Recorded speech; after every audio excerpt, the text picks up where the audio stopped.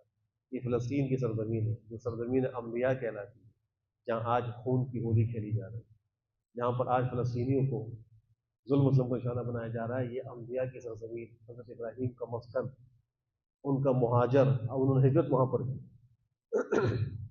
اور نبی کریم صلی اللہ علیہ وسلم کو جب اللہ نے معراج کے لیے بلایا تو آپ نے بھی اپنے سفر کا آغاز مسجد حرام سے کیا اور فلسطین مسجد اقصی پہنچے، اور پھر وہاں سے آپ کا سفر آسمانوں کا شروع ہوا. اس مسجد حرام سے مسجد اقصی تک کے سفر کو اسرا کہا جاتا ہے. سبحان الذی اسرا بعبده لیلا من المسجد الحرام الى المسجد الاقصى. اور پھر وہاں سے سفر جو آپ کا شروع ہوا اس کو معراج کہتے ہیں. راستے ہی میں حضرت لوط علیہ السلام کو بھی اللہ نے نبوت سے سرفراز فرمایا، اور جو اردن کا مشرقی علاقہ ہے وہاں کچھ بستیاں تھیں، صدوم، ان میں ایک بڑی مشہور بستی تھی زمانے میں، اس کا نام یہی تھا. اس طرف ان کو نبی بنا کر بھیجا گیا، تو راستے ہی سے ان کو وہاں بھیج دیا گیا، اور ابراہیم خود فلسطین آ گئے، ارض مقدسہ میں پہنچ گئے. وَوَهَبْنَا لَهُ إِسْحَاقَ وَيَعْقُوبَ نَافِلَةً وَكُلًّا جَعَلْنَا صَالِحِينَ. ہم نے حضرت ابراہیم کو اسحاق اور یعقوب دیے، یعقوب ایک زائد دیے، یعنی بیٹے سے زائد پوتا بھی عطا کیا. تو اس میں خوشخبری تھی، اول تو بڑھاپے میں اولاد ملی، تو خوشخبری یہ تھی کہ تم اتنا عرصہ زندہ رہو گے کہ تم اپنے پوتے کو بھی دیکھ سکو گے. تو حضرت ابراہیم نے اپنے پوتے یعقوب کو بھی دیکھا. تو فرمایا کہ ان سب کے سب کو ہم نے صالحین بنایا، ہم نے ان کو نیکوکار شائستہ لوگ بنایا. وجعلناهم أئمة يهدون بأمرنا وأوحينا إليهم فعل الخيرات وإقام الصلاة وإيتاء الزكاة وكانوا لنا عابدين. ہم نے ان کو مقتدا اور پیشوا بنایا جو لوگوں کو ہمارے حکم کے مطابق ہدایت کرتے تھے، اور ہم نے ان کو وحی کی، اچھے اچھے کاموں کے کرنے کی، اور نماز قائم کرنے کی، اور زکوٰۃ دینے کی، اور وہ ہمارے ہی عبادت گزار تھے، ہماری ہی عبادت کرنے والے تھے یہ سارے حضرات. تو اللہ نے ان کو یہ سارے کام کرنے کا حکم فرمایا کہ لوگوں کو اچھے کام جو ہے اس کی تلقین بھی کریں، خود بھی اچھے کام کریں، نمازیں بھی پڑھیں، زکاتیں بھی دیں، اور اللہ ہی کی عبادت کریں. وَلُوطًا آتَيْنَاهُ حُكْمًا وَعِلْمًا وَنَجَّيْنَاهُ مِنَ الْقَرْيَةِ الَّتِي كَانَتْ تَعْمَلُ الْخَبَائِثَ إِنَّهُمْ كَانُوا قَوْمَ سَوْءٍ فَاسِقِينَ. اور لوط ہم نے اس کو دی حکمت اور علم، یعنی ہم نے اس کو بھی علم اور نبوت سے نوازا، اور ہم نے اس کو نجات دی اس بستی سے جس کے رہنے والے بڑے خبیث کام کیا کرتے تھے. ان کی قوم کے جو گناہ تھے ان میں سب سے بڑا گناہ ہم جنس پرستی کا گناہ. قوم لوط ہم جنس پرستی میں مبتلا تھی. آج مغرب میں اور یورپ وغیرہ میں تو ان کو قانونی حیثیتیں حاصل ہو رہی ہیں، لیکن افسوس سے یہ کہنا پڑتا ہے کہ مسلمانوں کے اندر بھی ہم جنس پرستی کا رجحان یہ پھیلتا جا رہا ہے. افسوس کے ساتھ کہنا پڑتا ہے، انتہائی افسوس کے ساتھ. اللہ کے عذاب کو دعوت دینے کو اترا یہ اتنا بڑا گناہ ہے کہ اس کے لیے اللہ نے جو عذاب اتارے ہم خالی اس پہ غور کریں. اللہ کیا فرماتے ہیں؟ فجعلنا عالیہا سافلہا وامطرنا علیہا حجارۃ من سجیل منضود مسومۃ عند ربک. یہ ساری سزائیں ذکر کی ہیں کہ ہم نے ان کی اوپر والی بستیوں کو نچلا کر دیا، بستیوں کو اٹھا کے اوپر سے الٹا کر کے نیچے تھی، پھر ان پہ ہم نے سخت پتھر برسائے، نام بنام ہر ایک کو آگے بلکتے تھے. ایسا عذاب گزشتہ قوم میں کسی پر نہیں آیا جو قوم لوط کے اوپر. سب سے بڑا گناہ ہم جنس پرستی کا، اور آج اس کو بھی قانون سے دینے کی کوشش کی جا رہی ہے. مسلمان اس جرم میں مبتلا ہوا ہے. کتنے افسوس کی بات ہے. یہ گناہ سے توبہ کرنے کی ضرورت ہے، ورنہ اللہ کے ایسے عذاب آئیں گے کہ ابھی جو کچھ ہم دیکھ رہے ہیں تو کچھ بھی نہیں. آج ہم جو بدامنی دیکھ رہے ہیں، مہنگائی دیکھ رہے ہیں، قتل و غارت گری دیکھ رہے ہیں، اور بے چینی بے سکونی محسوس کر رہے ہیں، اس سے زیادہ بڑے بڑے عذاب آئیں گے اگر یہ انسان آج توبہ نہیں کرے. اللہ فرما رہے ہیں بے شک وہ بڑے ہی برا کام کرنے والے لوگ تھے، فاسق تھے. وَأَدْخَلْنَاهُ فِي رَحْمَتِنَا إِنَّهُ مِنَ الصَّالِحِينَ. اور لوط کو ہم نے اپنی رحمت میں داخل کیا، بے شک وہ صالحین میں سے. اللہ ہم سب کو بھی کرامت دے. الحمد للہ رب العالمین والعاقبۃ للمتقین والصلاة والسلام على خیر خلقه محمد وعلى آلہ وصحبہ اجمعین. اے اللہ ہمارے صغائر و کبائر کو معاف فرما. اے اللہ پوری بدھ مسلمہ کے گناہوں کو معاف فرما. شامت اعمال سے ہم سب کی حفاظت فرما. گناہوں کی نحوست سے ہماری حفاظت فرما. سارے گناہوں سے توبہ کرنے کی توفیق نصیب فرما. اے اللہ ہمارے بیماروں کو شفا صحت عافیت نصیب فرما، ہمارے مرحومین کی کامل مغفرت فرما۔ اے اللہ ارحم الراحمین، ہم سب کو مرنے سے پہلے آخرت کی خوب تیاری کی توفیق نصیب فرما۔ اے اللہ ارحم الراحمین، جو پریشان حال مسلمان ہیں ان کی پریشانیوں کو دور فرما، جو مظلوم ہیں بے کس ہیں اے اللہ ان کی مدد فرما، ظالموں کے ظلم سے بنیاد نصیب فرما، چین سکون امن راحت عافیت نصیب فرما۔ اے اللہ ارحم الراحمین، مسجد اقصی اور بیت المقدس کی آزادی سے ہماری آنکھوں کو ٹھنڈا فرما۔ اے اللہ ارحم الراحمین، یہاں جتنے حاضرین موجود ہیں ان سب کی جائز حاجات کو غیب سے پورا فرما۔ اے اللہ جملہ مشکلات کو آسان فرما، تمام نیک مقاصد میں کامیاب و کامران فرما۔ ربنا تقبل منا انك انت السميع العليم وتب علينا انك انت التواب الرحيم، وصلى الله تعالى على خير خلقه محمد وعلى اله وصحبه اجمعين برحمتك يا ارحم الراحمين.